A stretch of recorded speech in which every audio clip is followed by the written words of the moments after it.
यह कहानी है अली की, जो आजमगढ़ के एक गांव में रहता था। वह बहुत ही गरीब था। उसकी अम्मी घरों में जाकर काम किया करती थी और उसके बाबा जंगलों से लकड़ियां काट कर बेचा करते थे। अली बहुत ही बहादुर और खूबसूरत लड़का था। उसकी एक सहेली थी तमन्ना, जो उसके घर के पड़ोस में रहती थी। वह दिन भर एक साथ खेलते थे। उन दोनों को साथ में रहना बहुत पसंद था। एक दिन की बात है। अरे बेटा अली, अली कहाँ हो? जल्दी आओ, मैं तुम्हारे लिए कुछ लाया हूँ। बाबा आया। अरे वाह बाबा, ये तो बहुत ही खूबसूरत बकरी का बच्चा है। अब बेटा, ये मुझे जंगल में मिला तो मैं इसे अपने साथ ले आया, क्योंकि ये किसी जानवर का शिकार हो सकता था।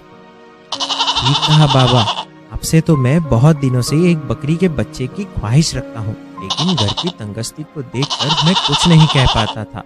बाबा, आपने मुझे बहुत बड़ी खुशी दी है। आपका बहुत बहुत शुक्रिया बाबा। अच्छा ठीक है बेटा, खाना खा लो। जी अम्मी जान, आप अपने हाथों से खिलाइएगा। मेरा प्यारा बेटा। अली उस बकरी के बच्चे का नाम शेरू रखता है। बाबा, मैंने इसका नाम शेरू रखा है। अच्छा, तो ये तुम्हारा शेरू है? हाँ बाबा, ये मेरा शेरू है। ठीक है, अब हम खेलने जाते हैं शेरू के साथ। जंगल में बेटा कहीं दूर मत जाना, पास में ही जाना, वहाँ जंगली जानवर होते हैं। ठीक है बाबा, हम दूर नहीं जाएंगे, बस पास में ही जाएंगे। इस तरह वह दोनों शेरू को लेकर जंगल की ओर जाते हैं और वहाँ उसे हरे हरे पत्ते तोड़कर खिलाते हैं। शेरू को खाता देख वह दोनों बहुत खुश होते हैं। तमन्ना, ये देखो मेरा शेरू कितना सुंदर है, वो कितना बहादुर और अच्छा है, वो मुझे भी पसंद है। वह दोनों शेरू को रोज घुमाने के लिए ले जाते हैं। समय बीतता जाता है और शेरू बड़ा हो जाता है।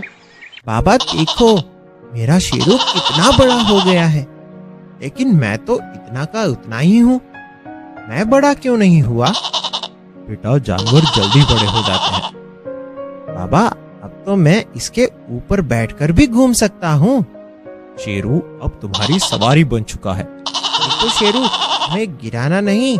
उधर अली के बाबा का काम धाम बिल्कुल खत्म हो चुका था। घर की हालत बिगड़ती चली जा रही थी। अरे अली की माँ, बेटा अली कहाँ है? वह तो अपने हीरो के साथ ही दिन भर घूमता रहता है। न खाने का न पीने का उसे होश है, सिर्फ शेरू के प्यार में ही जीता है। वो तो ठीक है, अभी वो छोटा भी तो है, उसे खेलने दो। अभी उसके साथ बचपन के दिन रात सुहाने होते हैं। नहीं, आज दिन भर घूमा, कहीं काम नहीं मिला। या अल्लाह हमारी मदद अदा फरमा। बकरा ईद का त्योहार भी नजदीक आने वाला है। मेरे सर पर तो इतना कर्ज हो चुका है, कैसे कर्ज उतारूंगा? बाल बाल कर्ज में है और घर का किराया भी दिन ब दिन बढ़ता जा रहा है। किसी भी दिन मालिक यहाँ आ सकता है। आप फिक्र मत करिए, अल्लाह पर भरोसा रखिए। कोई ना कोई रास्ता अल्लाह जरूर निकालेगा। अल्लाह ने चाहा तो सब ठीक हो जाएगा। तभी अली आता है। बाबा, आप इतने उदास क्यों दिख रहे हैं? कुछ नहीं बेटा, ये तो हमारा नसीब है। बाबा, आप उदास ना रहा करिए। आपको उदास देखकर मुझे अच्छा नहीं लगता। मेरा प्यारा बेटा। बाबा, मैं जब बड़ा हो जाऊंगा ना, तो मैं आपके लिए ढेर सारा पैसा कमाऊंगा। बाबा, अम्मी को दोनों को ढेर सारी खुशियां दूंगा। इस तरह से कुछ दिन बीत जाते हैं। एक दिन गांव में बकरा दौड़ की प्रतियोगिता होती है और जीतने वाले को 20,000 का इनाम था। अली पोस्टर देखकर खुश हो जाता है और कहता है, देख शेरू, हमारी गरीबी दूर होने का टाइम आ चुका है। शेरू, तुम्हें हमारी मदद करनी ही होगी। तुम्हें पता है ना बाबा कितनी दुखी है। मुझे बाबा को खुश करना है। बाबा का काम बिल्कुल नहीं चल रहा है। शेरू, अब हमें और तुम्हें मिलकर बाबा की तंगस्ती को दूर करना है। शेरू भी इशारे में गर्दन हिलाता है। अली उस कैंप के पास जाता है और वहाँ पर खड़े बाहुबली से पूछता है, बाहुबली जी, क्या यह बकरे की दौड़ प्रतियोगिता है? हाँ बेटा, ये बकरे की दौड़ प्रतियोगिता है। इसमें जीतने वाली को 20,000 का इनाम है। तुम्हारा बकरा तो बहुत ही खूबसूरत है, तगड़ा है। तुम भी इस प्रतियोगिता में शामिल हो सकते हो। लेकिन इसके लिए तुम्हें 500 रुपए एंट्री फीस देनी होगी। क्या? 500 रुपए तो मैं कहाँ से लेकर आऊंगा? हमारे घर में तो खाने के लिए भी नहीं है। बेटा, तुम इस प्रतियोगिता में हिस्सा नहीं ले सकते। अली उदास मन से घर वापस आ जाता है और अम्मी को सारी बात बताता है।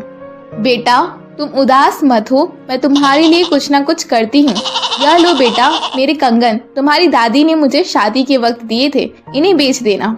नहीं अम्मी, मैं तुम्हारे ये कंगन नहीं ले सकती, ये दादी की निशानी है। बेटा, अब यह कंगन मेरे किसी काम के नहीं है। यह कंगन जब तुम बड़े हो जाते तो तुम्हारी बहू के लिए रखे थे, लेकिन मैं अपने बेटे की ख्वाहिश को भी पूरा ना कर सकूं तो मुझ पर लानत है। अली अम्मी की बातों को सुनकर रंगीन हो जाता है। अली शेरू के पास जाता है और कहता है, देख शेरू, ये मेरी दादी की निशानी है जो मैं अभी इसको गिरवी रखकर इस प्रतियोगिता में हिस्सा लूंगा, ताकि हम इस इनाम की राशि जीत कर कंगन और बाबा की तंगस्ती को दूर कर सके।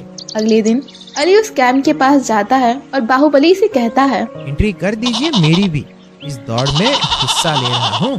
ठीक है बेटा, क्या नाम है तुम्हारा और इस बकरे का? अली का शेरू। और अगले दिन आखिरकार वह सुबह होती है जिसका अली को और सबको इंतजार होता है। गांव में एक गोलू नाम का लड़का था जो बहुत ही शरारती था। मैं भी इस रेस में शामिल होने आया हूँ। अली देख, मेरा भी बदला तेरी तरह तगड़ा है। हमसे जो टकराएगा तूल तूल हो जाएगा। ये इनाम तो मैं ही जीतूंगा। तभी सारे गांव वालों के बकरे लाइन में लग जाते हैं। भाग शेरू भाग, आज हमारी इज्जत का सवाल है। इस तरह से रेस चालू हो जाती है और सबके बकरे दौड़ने लगते हैं। यह दौड़ काफी लंबी थी जो जंगल के रास्ते होते हुए वापस आनी थी। अली सबसे आगे होता है और उनके पीछे गोलू आ रहा होता है। यह दोनों सबसे आगे होते हैं। अरे दौड़ कालू दौड़, तू तो गोलू का कालू है। अली के बच्चे को सबक सिखाना है। दौड़ कालू। लेकिन अली तो अली ही है, वह दौड़ते चले जाता है। अली इतनी तेज दौड़ रहा होता है कि गोलू के मन में तभी एक शरारत सूझती है। वह कुछ ही दूरी पर तार बांध देता है जिस रास्ते से अली को वापस आना होता है। शेरू भी इतनी तेज दौड़ रहा होता है कि उन्हें वहां लगा हुआ तार दिखाई नहीं देता। जैसे ही वह दोनों तार से टकराते हैं, गिर जाते हैं। कैसा लगा मेरा दिमाग?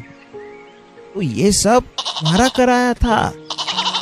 ये जीतने के लिए दोस्त नहीं, दिमाग भी लगाना पड़ता है। उधर गोलू हंसता हुआ निकल जाता है। इधर अली और शेरू को बहुत चोट आई होती है। अली रोने लगता है। अली शेरू से कहता है, एक शेरू, अगर ये रेस हमने नहीं जीती तो माँ के कंगन चले जाएंगे और हम पर और कर्जा हो जाएगा। मुझे तुझ पर भरोसा है शेरू, मेरा नाम अली है। और उठ शेरू, अली का नाम लेकर उठते हैं। चल उठ शेरू, चल उठ शेरू। और अली शेरू की कमर पर बैठता है और नारा लगाता है, नारे तकबीर, या अली मदद। शेरू हवा से बातें करने लगता है और दौड़ता जाता है और गोलू के नजदीक पहुंचता है। अरे ये क्या, ये तो इतनी जल्दी कैसे आगे आ गया?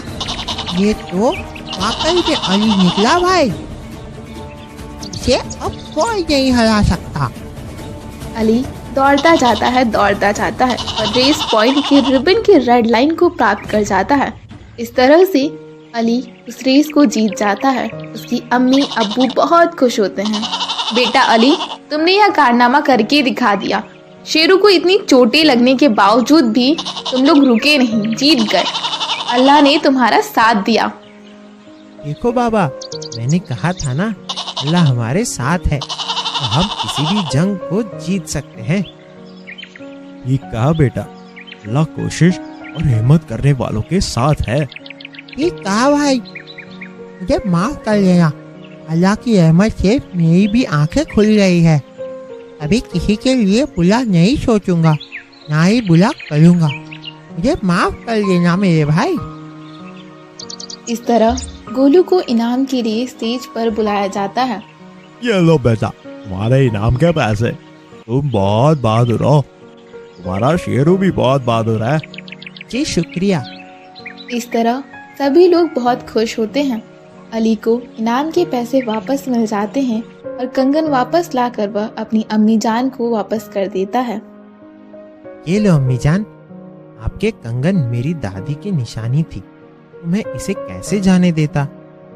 अली शेरू को गले लगाकर प्यार करता है और कहता है, मेरा शेरू मुझे दुनिया में सबसे प्यारा है। अगले दिन शेरू गांव में टहल रहा होता है।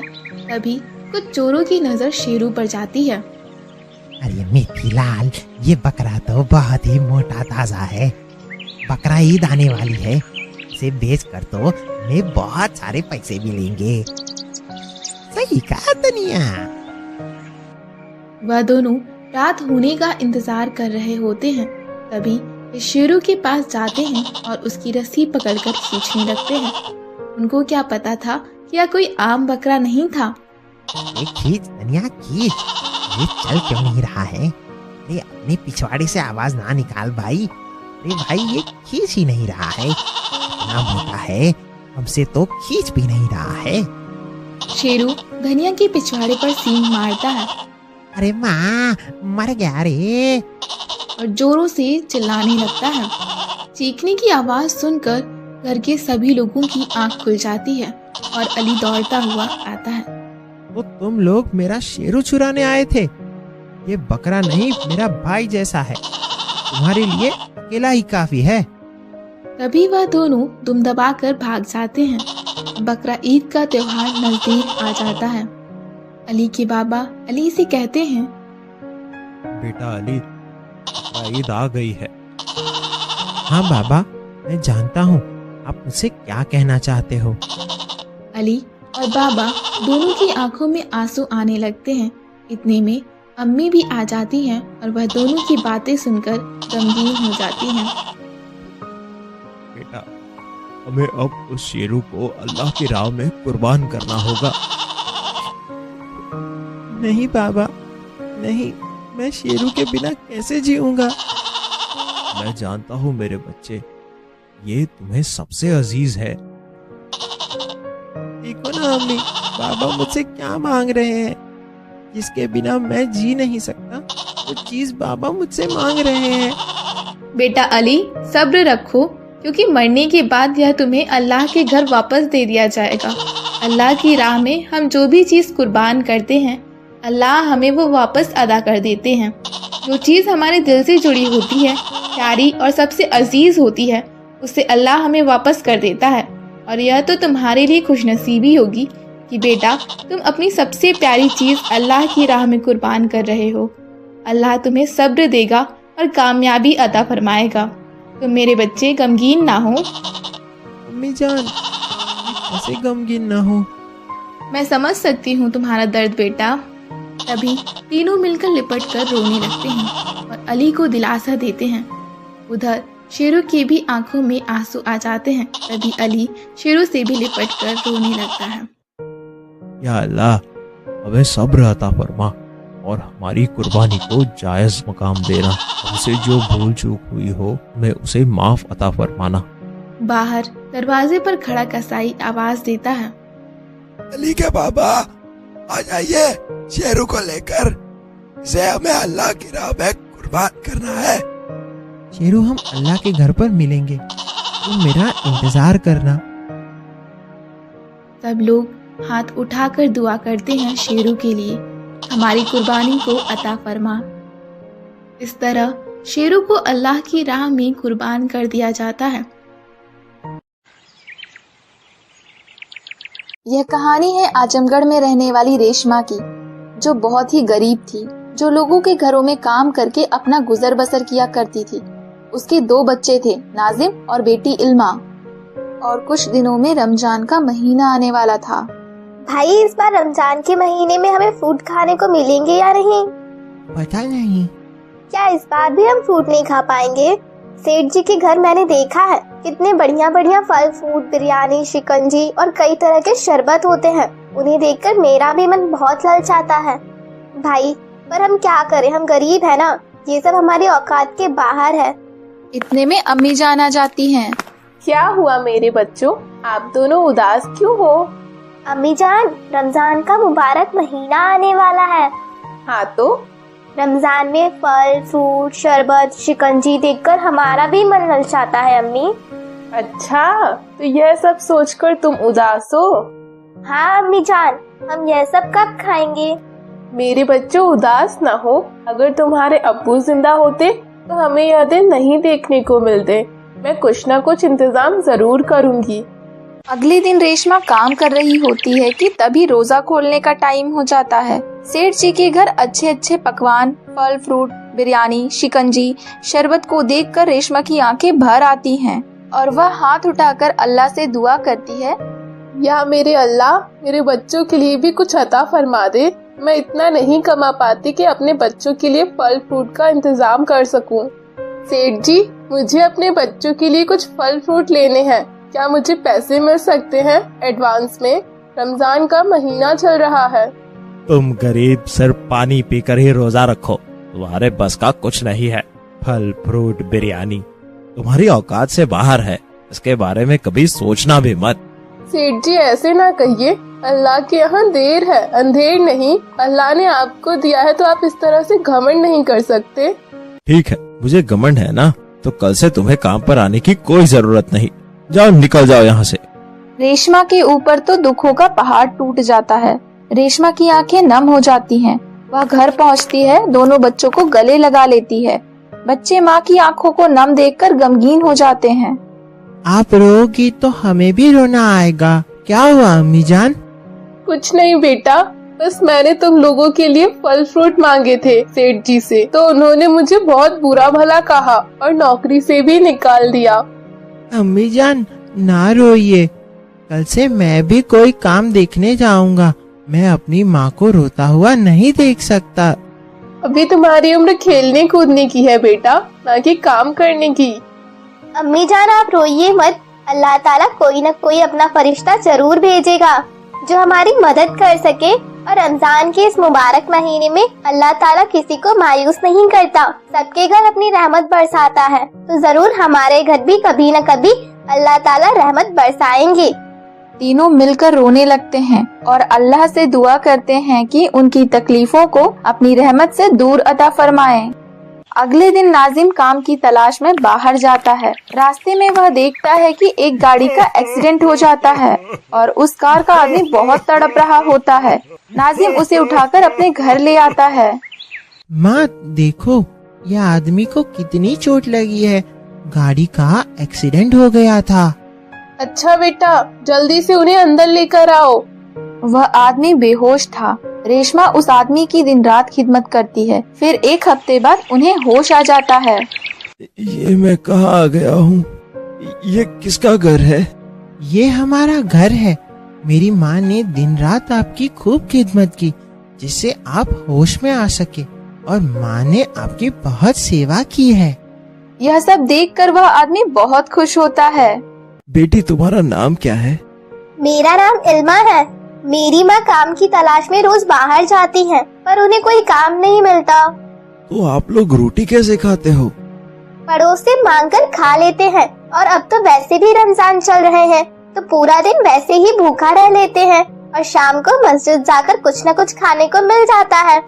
उनकी दास्तान सुनकर वह आदमी बहुत ही गमगीन हो जाता है और अल्लाह से मन ही मन कहता है, या मेरे अल्लाह, शायद यही तेरी रहमत है जो मुझे यहाँ तक लाई है। अब मैं इन सबको अपने साथ ले जाऊंगा, शायद मुझे अपना खोया हुआ परिवार मिल जाए। इतने में रेशमा आती है। अरे आप उठ गए जी। आपका शुक्रिया। बच्चों ने बताया कि आपने मेरी कितनी खिदमत की है, जो शायद मेरी बीवी भी ना कर पाती। अगर आपको एतराज ना हो तो मैं एक बात आपसे कहना चाहता हूँ। जी कहिए। मेरा भी इस दुनिया में कोई नहीं है। मेरी बीवी बच्चे एक ट्रेन के हादसे में मारे गए थे। शायद आज अल्लाह ने मुझे मेरा खोया हुआ परिवार वापस कर दिया है। क्या आप मुझसे निगाह करेगी? इन बच्चों की परवरिश भी जरूरी है और मुझे भी एक परिवार मिल जाएगा।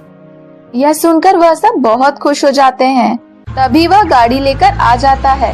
वह आदमी उन सबको अपने घर ले जाता है।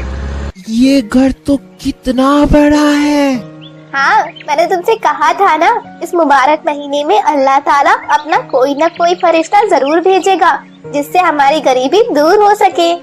हाँ, सही कहा बहन, अल्लाह ने हमारी सुन ली। अल्लाह के यहाँ देर है, अंधेर नहीं। इस तरीके से उन दोनों का निकाह हो जाता है। इस रमजान के मुबारक महीने में इस गरीब परिवार को एक फरिश्ते के रूप में इंसान मिल जाता है। उनकी गरीबी दूर हो जाती है और वह सब अल्लाह से दुआ करते हैं, या मेरे अल्लाह, हर किसी गरीब को अपनी रहमत से नवाजना, हर एक गरीब की गरीबी दूर करना, जैसे तूने हमारी गरीबी दूर की है। एक वक्त ऐसा था, हमारे पास खाने के लिए कुछ नहीं था, आज हमारे पास सब कुछ है। अल्लाह का शुक्र है कि दस्तरखान पर हर एक नेमत मौजूद है। अल्लाह तेरा लाख लाख शुक्र है। और फिर अजान होने लगती है। वह सब रोजा खोल